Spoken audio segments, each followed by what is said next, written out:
ஒரு அமைதியான கிராமம். அங்கே மக்கள் மிகவும் நல்லவர்கள். யாராவது பசியோடு இருந்தால் உடனே உணவு கொடுப்பார்கள். துறவிகள் தினமும் தவம் செய்து உலக நலனுக்காக பிரார்த்திப்பார்கள்.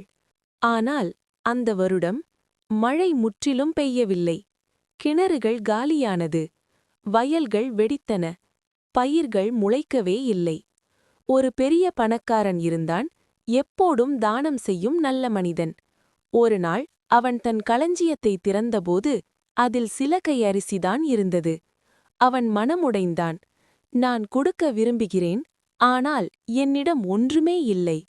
அதே நேரத்தில் ஒரு துறவி பல நாட்களாக உண்ணாமல் தவம் செய்து கொண்டிருந்தார். உடல் சோர்ந்து கீழே விழுந்தார். மக்கள் ஓடி வந்தார்கள். ஆனால் கொடுக்க உணவும் இல்லை, கொடுக்க நீரும் இல்லை.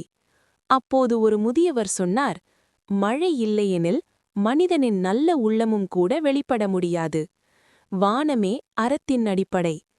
அந்த நாள் மக்கள் உணர்ந்தார்கள், மழை இல்லாமல் தானமும் தவமும் வெறும் எண்ணங்களாக மட்டுமே இருக்கும். சில நாட்களுக்குப் பிறகு மேகங்கள் திரண்டன, மழை பெய்தது, வயல்கள் பசுமையானது. மக்களின் இதயமும் மீண்டும் கருணையால் நிறைந்தது. குரலின் உயிர். வானம் மழை வழங்காவிட்டால் இந்த உலகத்தில் அறமும் ஆன்மீகமும் கூட தங்காது. தானம் தவம் இரண்டும் தங்கா வியனுலகம் வானம் வழங்காதெனின்.